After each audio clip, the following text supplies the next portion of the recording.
Hey, listen up. We got another episode of Wise Kracks, featuring the Krack Man himself, Bill Krackomberger, and our co-host, Jon Orlando, straight from Las Vegas. Wise Kracks is your ticket inside the world of sports betting, with tips, picks, special guests, and more. Only on WSN.com.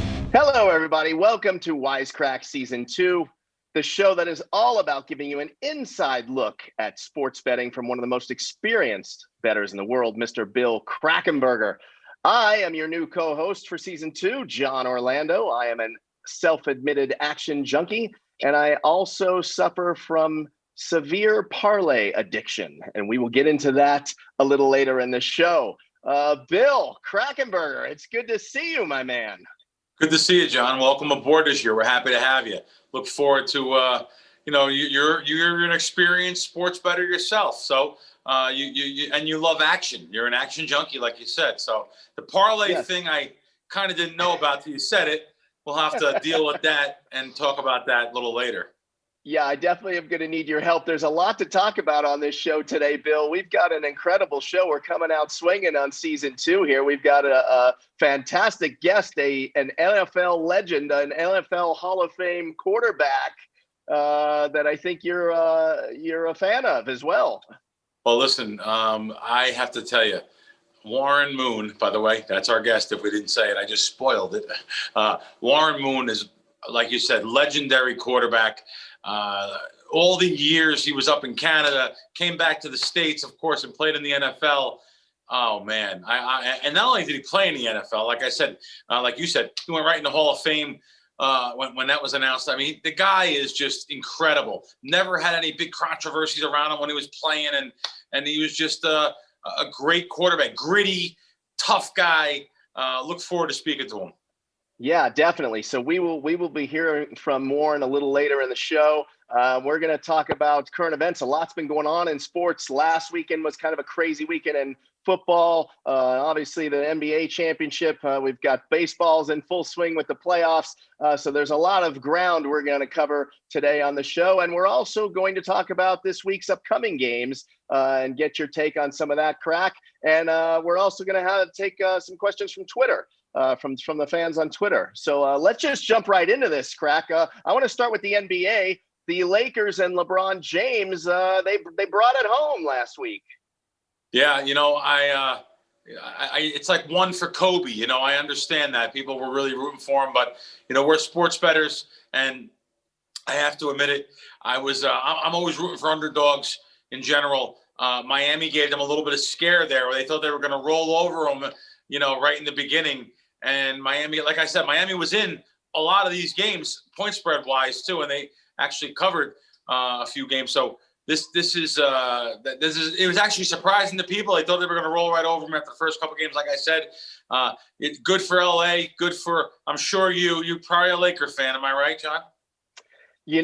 So I'm more of a player fan when it comes to NBA. So I'm a Michael Jordan guy. I obviously, yeah, you're right. Growing up in LA, I did root for the Lakers, but I'm not a LeBron fan, shockingly. So, I was kind of indifferent to it. I was actually hoping Miami would have pulled off the upset. Oh, wow. I didn't know that. Okay, good. Yeah.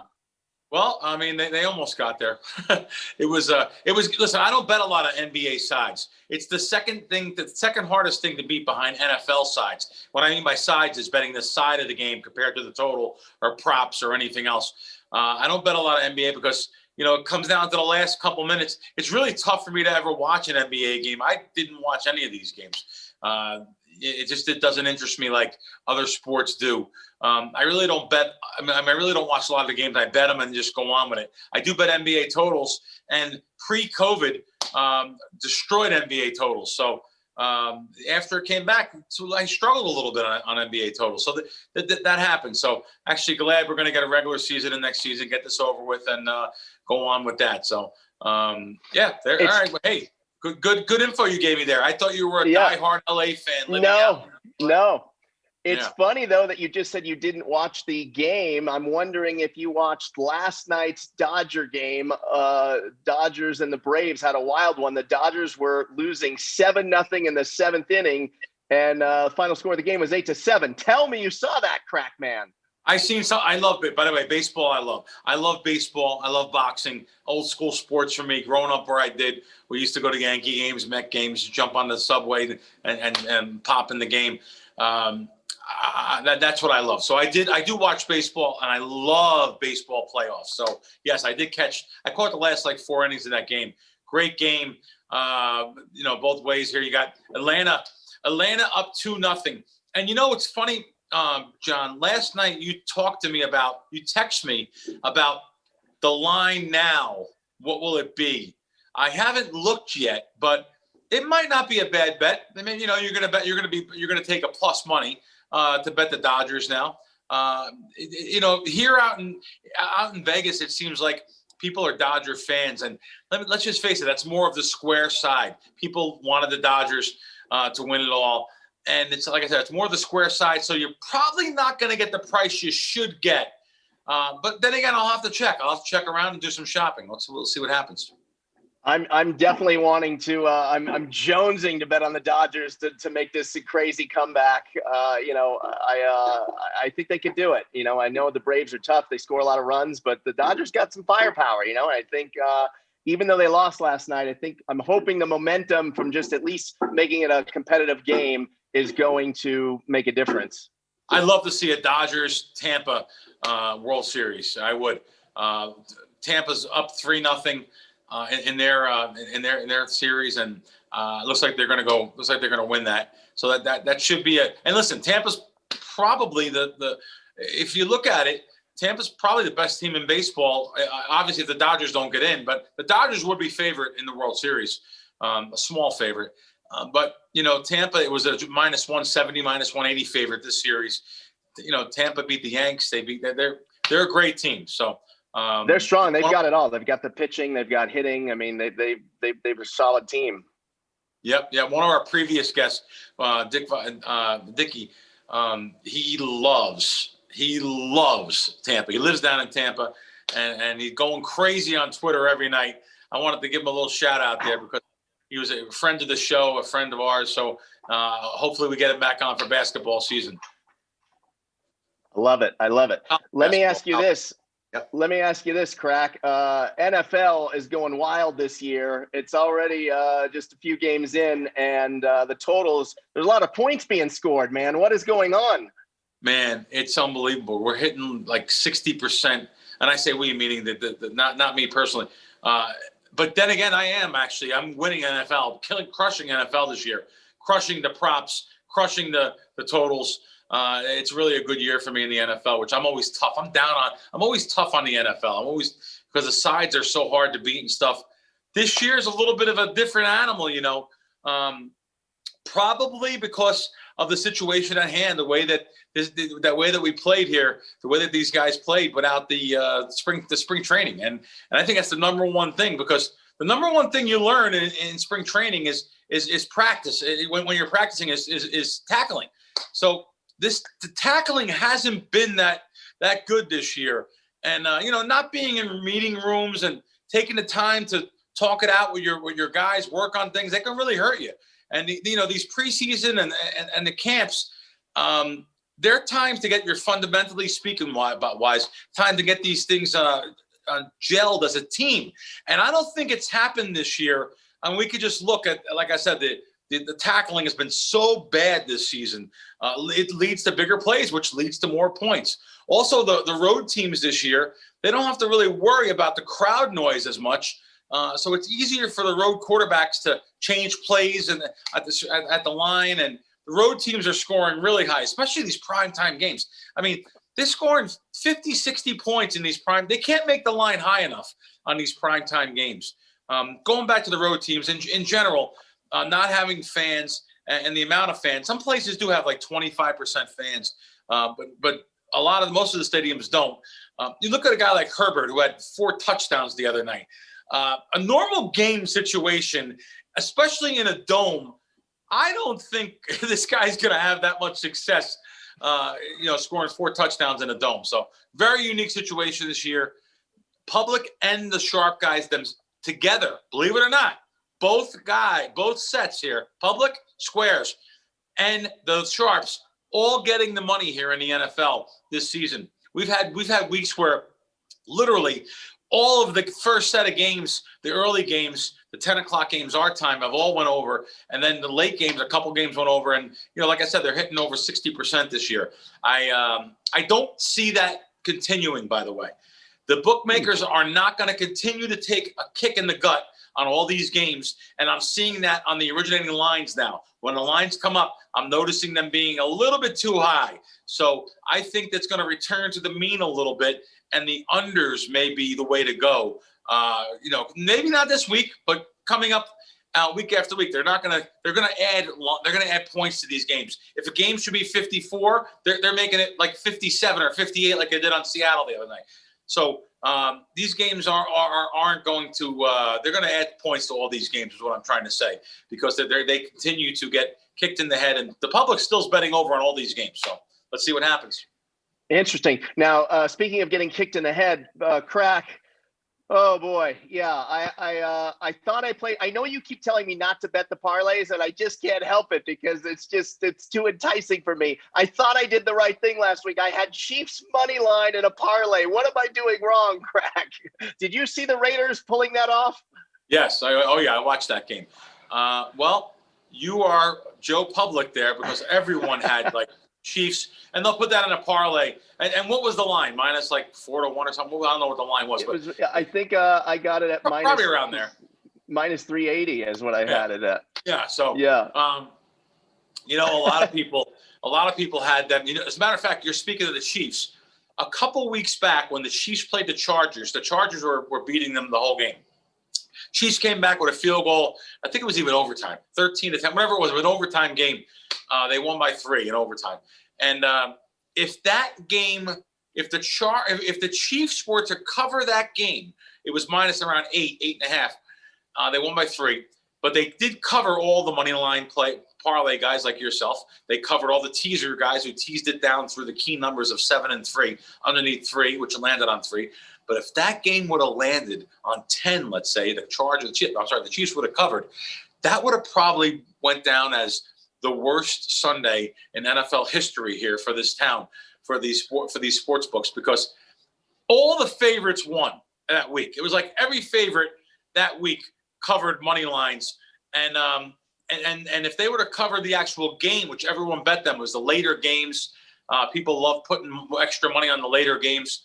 That would have been a giant game. So I understand, but however, they didn't win. The town still lost. That's right. These bookmakers lose sometimes. I'm not going to be out there holding my little collection cup for them, though. That's for sure, because I know what they win off of the parlay bettors, hint, the parlay card bettors, and just the public being suckers. Doubling up, tripling up, no bankroll management, just giant square mentality. Betting every game because it's on TV, no matter what it is. Sunday night, Monday night, Thursday night, they have to have a bet because the game's on TV. So starting to think you're spying on me, Krack. You just nailed everything that I do. Yeah, John, I've said this on other shows before on platforms, and of course I've said this on this show. If you're just having fun, it's like people going to the movies or going on vacation, spending your money on shopping or something.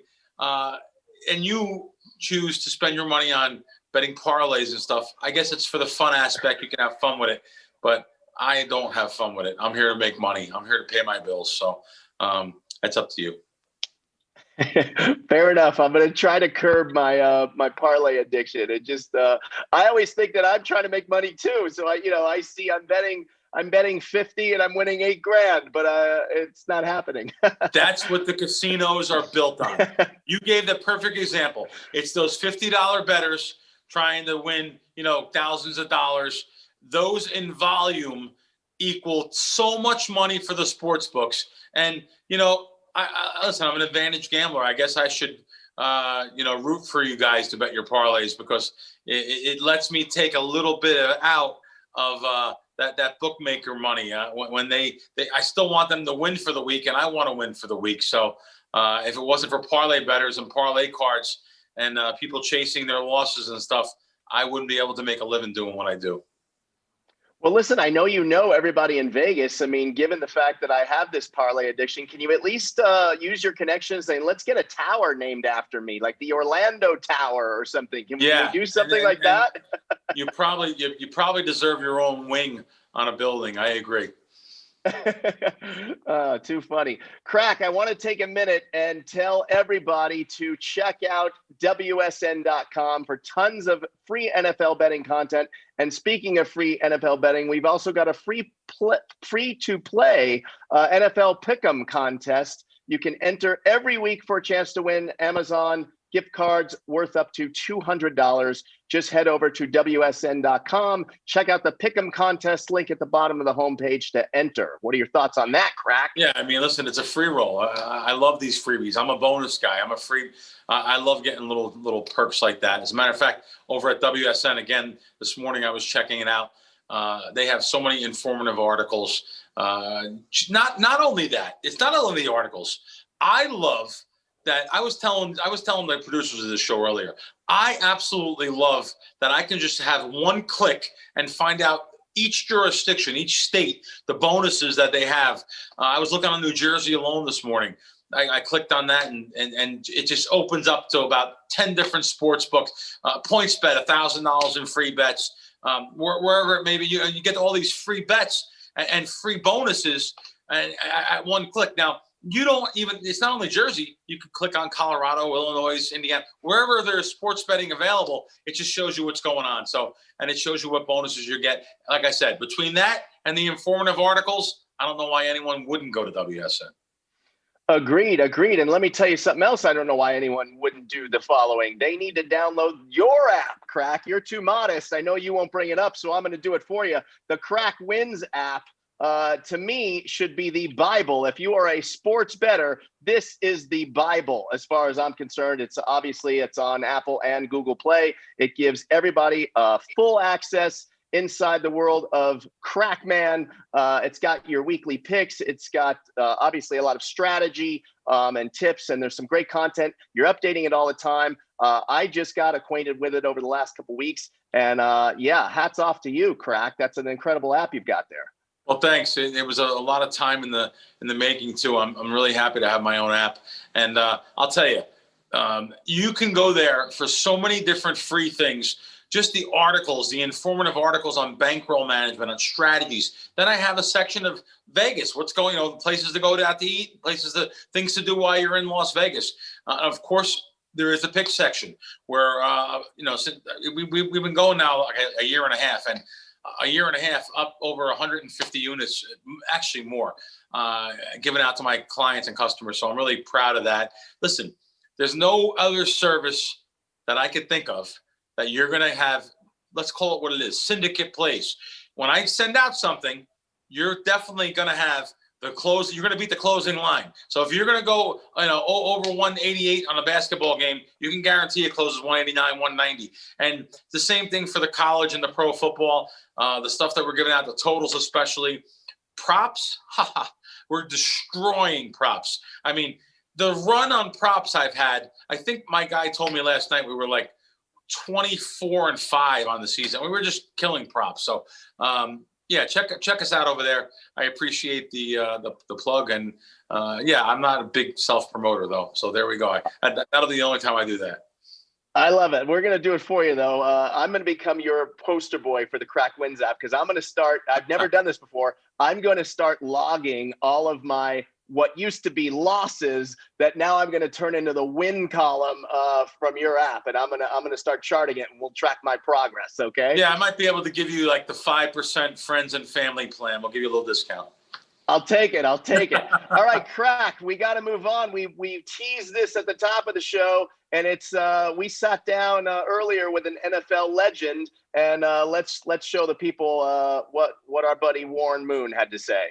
All right, Krack, it's that time to bring in our special guest. We've got a great one today. We've got NFL legend. He's a Hall of Famer. He's a friend. Warren Moon joining us today. Hello, Warren.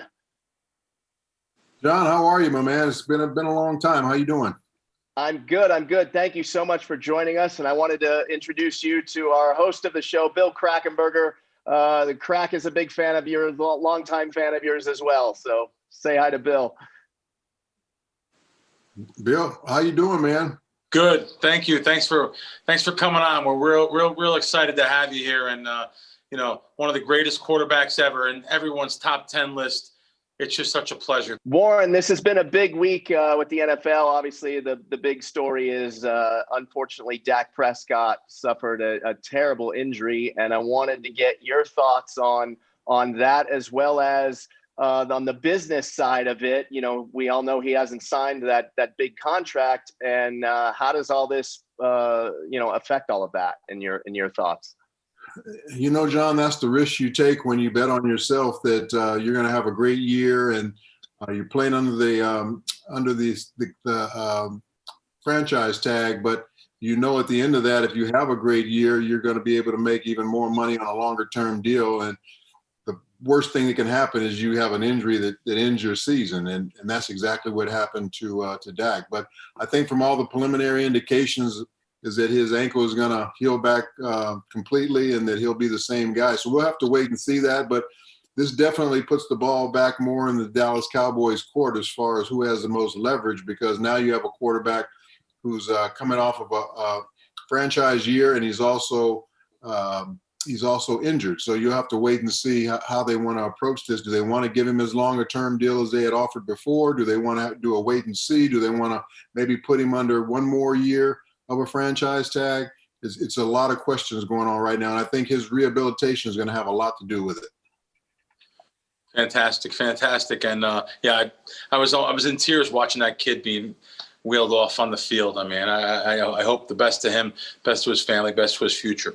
Warren, guys like you and John Elway, you're known for like taking a licking and keeping on ticking. And people remember you for that high-powered offense, the run and shoot. But you're also one of the toughest quarterbacks that I've ever seen, durable quarterbacks out there. You don't see that as much these days as you did back when you played, especially in your prime.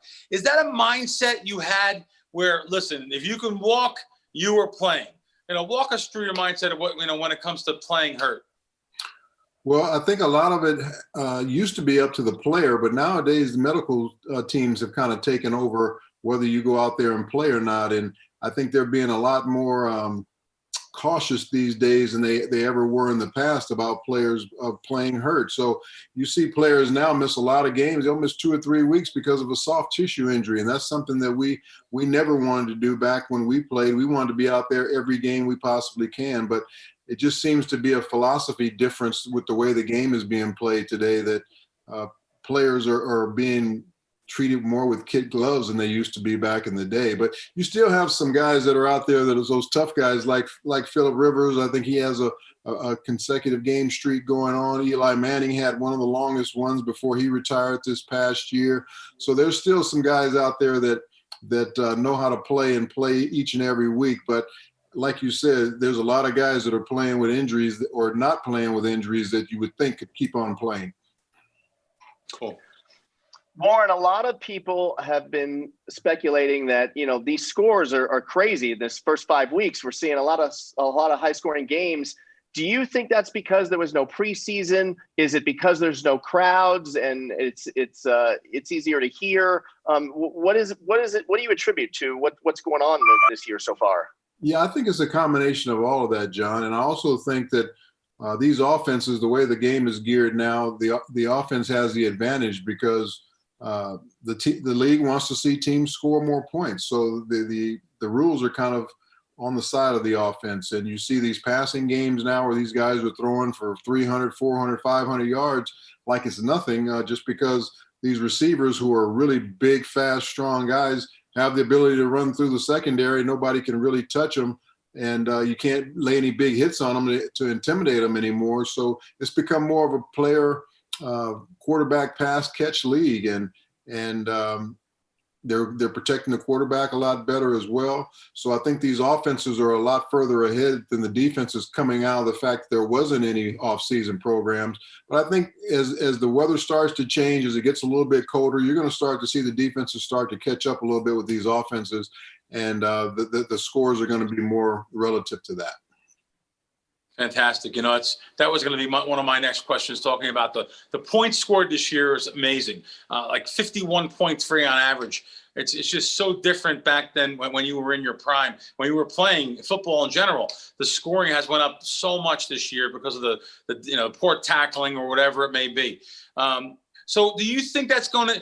So you think that's going to return to the mean a little bit, and you think maybe the defenses are going to step it up a little bit, and you think maybe there's going to be less scoring going forward? Then am I hearing that correct?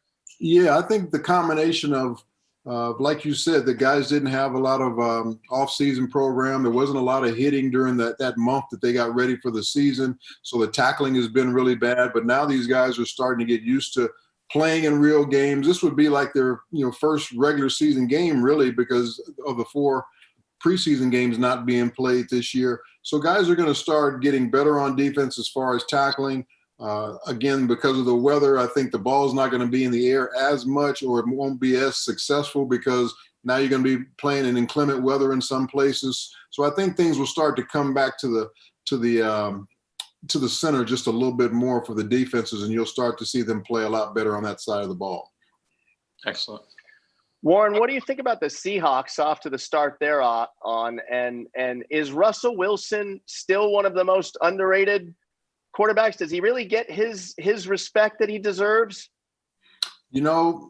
That's a really good question. I think he does, but then he doesn't. I think one of the reasons is because he plays up here way in the Pacific Northwest, and you kind of lose track of what's going on up here in Seattle. He's not one of those main hubs like LA or Chicago or New York or somewhere like that, where you get a lot of much more media coverage. The fact that he came into the league with a team that was more defensive dominated with the Legion of Boom, and also having a great running game with Marshawn Lynch, he was never looked at as a top flight quarterback. He was looked at more as a manager. But now over the last 2 or 3 years, he's kind of taken over and really throwing the football and showing what he can really do. So he's starting to get that respect now. And I think with the season he's having right now, he has a chance to maybe win an MVP, but it's still early. But he's the front runner, I would think, right now, him and Aaron Rodgers. So if he continues at this pace and gets that MVP award, I think that'll be the respect that he's been looking for. Awesome. I think that's all we have for you, right, Jon? We have anything else for Warren? Yeah, I got one last one, Warren. Okay. With in terms of the money that everyone makes today compared to when you played, and obviously, I mean, I know you made a lot of money too back in the day. But do you look at some of these contracts now and just shake your head, and does it make you wish, man, I was in the wrong era, or how does it make you feel? I'm really glad that the game is healthy. I'm really glad that the players are getting their fair share of what's being generated, through the revenue that this game generates. You got to I look at it as all relative. You look when Terry Bradshaw and Roger Staubach and all those guys were playing, they probably said the same thing about our era that I played in. I sure wish I was playing in this era where Warren Moon and John Elway and Dan Marino are making all this money. Well, it's the same way for us. Of course we'd love to be playing now, but as long as the money continues to keep growing, that's what you want to happen. And the game is very healthy. I envy these guys, but I don't hold anything against them. They deserve what they're getting because the sport is generating this. And I just hope they understand what happened before they got to this stage, how many guys have really paved the way to make sure the game, the way the game is still healthy and it's still thriving the way that it is. I just hope they understand that and never forget about that. Excellent. They probably couldn't pay you enough, Mr. Moon, today, to be honest with you. Yes, they could. They can try. Yeah. Well, Warren, I can't thank you enough for joining us on Wise Kracks today. It meant a lot to me, and you've always been such a great, gracious friend over the years, and I'm proud to call you my friend, and thank you so much for joining us today. Well, thanks, John. Thanks, Bill. And I didn't get to do any Wise Kracks today. I thought I would be able to do some Wise Kracks on this show. That's a tough thing. It's a tough, my last name being Krackomberger. I'm 52. It's tough all these years being called, hey, Crack, hey, Crack, hey, Crack. And then that drug came out. It's like, oh, exactly. God. Yeah, probably all thought you were black too, right? Great having you. All right, guys. Warren, the next time you're in Vegas, please hit us up and we'll all grab a bite together. Is that where you guys are? Yeah, we're in Vegas. We got plenty of comp rooms. If you ever need rooms out here, we got plenty of comp rooms for you and your family. Let us know. Let John know. We'll get you hooked up. I'm calling you soon, man. I'm ready to go. Please. All right. All right. Thanks a lot, guys. Have a great day, okay? Thanks, Awesome. man. All right, John. Bye-bye. Bye. That was fun sitting down with Warren Moon. What an amazing career he had. Incredible. Great stuff. Great stuff. Glad to have him, man. So this week we've got some great games to talk about, Crack. Let's start with Green Bay and Tampa. Now, this one opened up at 51.5, and now it's around 54.5. What's going on with this? Yeah, this is one of those highly anticipated games for this weekend. This is one of those. Listen, they probably didn't make this one high enough. So I'm talking about all these games that are too high. The public and the sharps. Monday morning, actually, Sharp Group came in and bet the over 51.5 on this game. And, even with all this action, the book's trying to set these higher numbers, like I said. This total still moves 3 points to the over. The Bay of Pigs, which Chris Berman used to call it, this is a marquee game of the day. I think it is. Rodgers versus Brady. Come on. This is going to be I think it should be a shootout. I mean, it sounds so square. It sounds so obvious, but we've seen it happen. And these two Hall of Fame quarterbacks, the Pack's been a scoring machine this year and leading all the NFL, of course. And the Bucs put up a lot of points too. They did struggle a little against the Bears last week, but I think it was the week before that Brady had 4 or 5 touchdowns. So there's supposed to be a lot of points this game. We'll see what happens. Definitely. I'm looking forward to it. I'll be watching. I know you probably won't, but I'll be watching. Do you want text updates when that's happening or no? It's amazing, John, during this COVID stuff that's going on here. I kind of stay home and I will browse the NFL games a little bit. It's kind of fun. I don't have that thing that's a couple $100 for the year. You have all the screens, end zone or whatever, red zone. Right. I don't have that, but I probably should because it's fun watching that. Are you at home when you're watching, like on Sunday, or do you go to a sports book and watch? What do you do? No, I'm not right now. I find it really tough with the mask on. I find it tough keeping a mask on for 6 hours or 5 hours, 10 hours. Back when I was in New Jersey, though, I did do it. I was in Atlantic City with my buddies for like 10 hours, and it was brutal, man. It was brutal. I feel for all the hardworking people out there that have to work 8 to 10 hour shifts with the mask on, and it's the new way of life. So I understand. So no, I'll be home. Okay. Home. All right. So we've got the Ravens and the Eagles, Baltimore at Philly. Eagles are +7 or +7.5. What are your thoughts on that game? I'm seeing 7.5s on this game. The Eagles looked a little frisky last week, hanging around with the Steelers. I really thought the Steelers were going to blow them out. Didn't bet the game, but I just thought that they were going to blow them out, and they didn't. The Eagles hung around. I think it was 31-29, and then usually that kind of a game, the dog's going to get the money. But the Pittsburgh got a last quarter, late drive there and got a touchdown, so I think they covered that game. Baltimore battered Joe Burrow and handled the Bengals pretty easy. So the public is probably going to be on the Ravens, and you may see this game actually move up a little bit, maybe go to 8. The over-under 47, well, I kind of lean to the over there too. I think that we may have some points in this game. The Eagle defense hasn't really shown me a lot, especially after the hiccup in Kansas City and stuff. The Ravens seems like they're ready to roll like last year. So we'll see what happens here. And again, this is another game where I think it may go over. May go over. I'm with you. Bengals at the Colts. Colts, it opened up at -9.5. Now the line's moved. I think it's 7.5 as of right now. Maybe Yeah, 8. believe it or not, John, 7.5 to 9.5 is not a giant move because it didn't go through the key numbers. If this went, let's say, from 8.5 down to 6.5, then I would respect it more going through a key number of 7 or going down through the key number of 3. So it's not really a giant move, but I think some of the sharp guys have actually put some bets on the dog there. You know, the Colts are off to a winning record in spite of Phillip Rivers. I tell you, I'm not a Phillip Rivers fan. It's cost me a lot of money over the years. Cost me so much money over the years when he was with the Chargers. So I'm even going to say maybe he's washed up. I shouldn't, but I'm going to. Meanwhile, the rookie quarterback Burrow continues to grow, even though he got his bell rung a lot versus Baltimore. So again, another game. We'll see what happens. It should be a fun game. Listen, any given Sunday, anyone can beat anybody. I'll tell you that much. And how about the Washington football team and the Giants? What are your thoughts on that one? I think that one opened up at -3.5, and now maybe it's dropped down to 2.5. Yes, this went through the key number of 3. Very interesting here. Old school rival team, division rivals. I find it funny the Giants are 0-5 and favorite in a football game.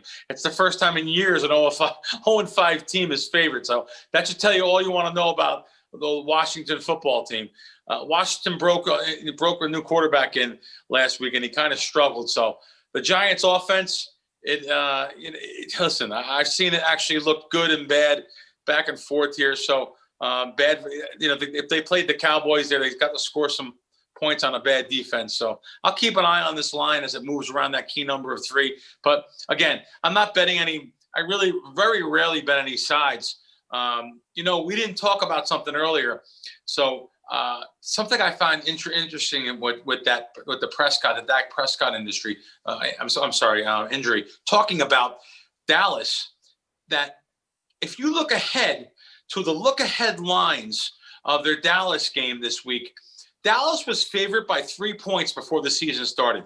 Now it's the opposite. They're actually getting 2.5 points. A bye to 3 there on the Cowboys may not be so bad. You have a quarterback in Andy Dalton who started 130-some games, career veteran, and he went to he actually went to Pro Bowl. And you don't have a bad guy here. It's not a bad backup. It's not like you have a rookie quarterback or someone that's not experienced.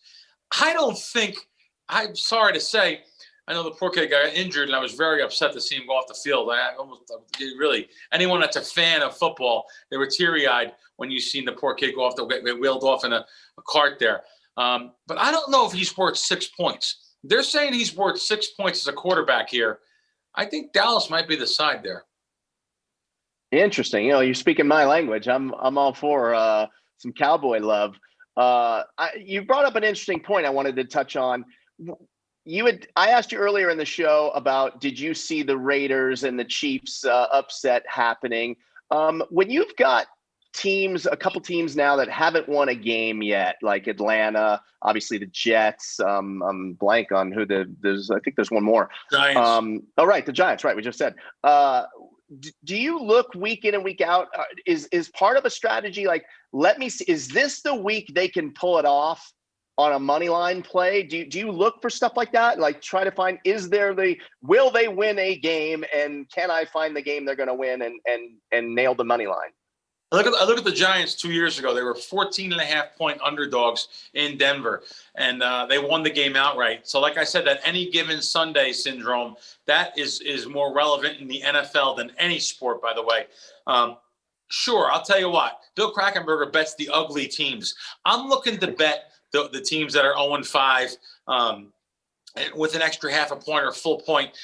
Here in town in Las Vegas, you have Square Sportsbooks that give you that extra half a point. Stations, Coast Casinos, William Hill, they have so much square money going on the favorites that you're able to get an extra half a point here and there, or even to snag a full point on some of these teams closer to game time when the books want to even their palette for the day. So it does happen.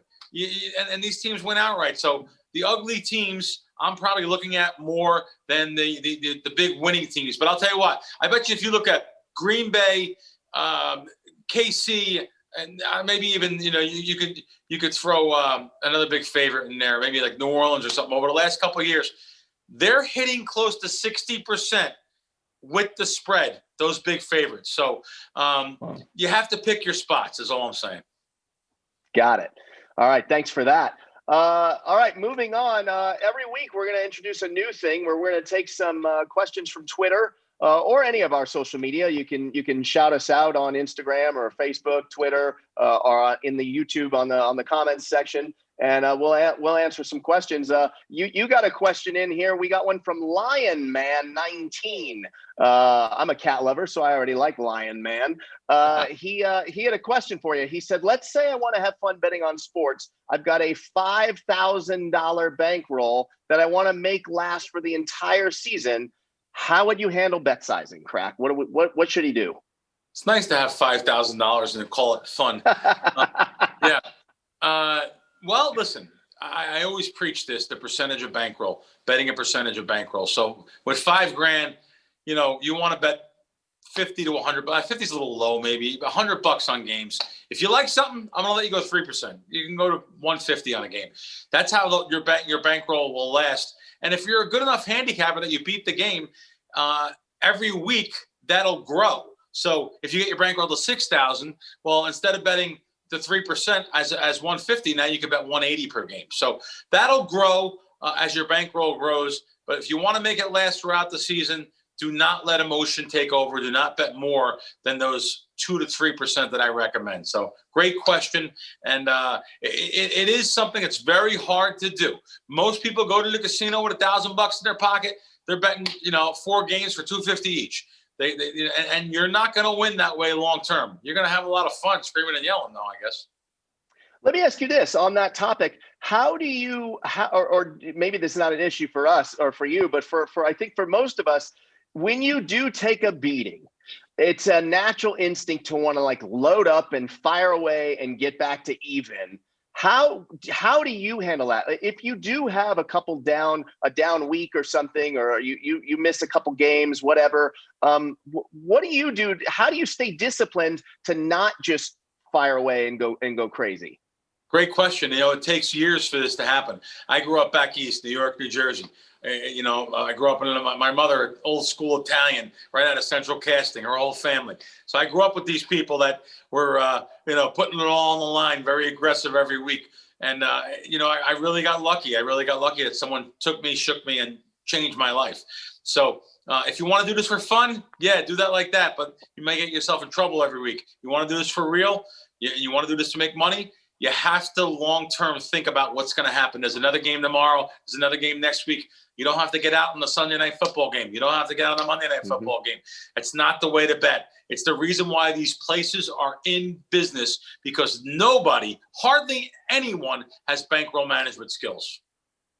Words of wisdom from the Krack Man, which leads me to remind everybody to download the Krack Wins app. You hear this man's words of wisdom. There's so much knowledge inside of that app between strategies, tips, insider content. He's updating the app all the time. Make sure you guys go to the App Store or Google Play and download the Krack Wins up. Krack, this went by too fast, man, for man. Our season 2 opener.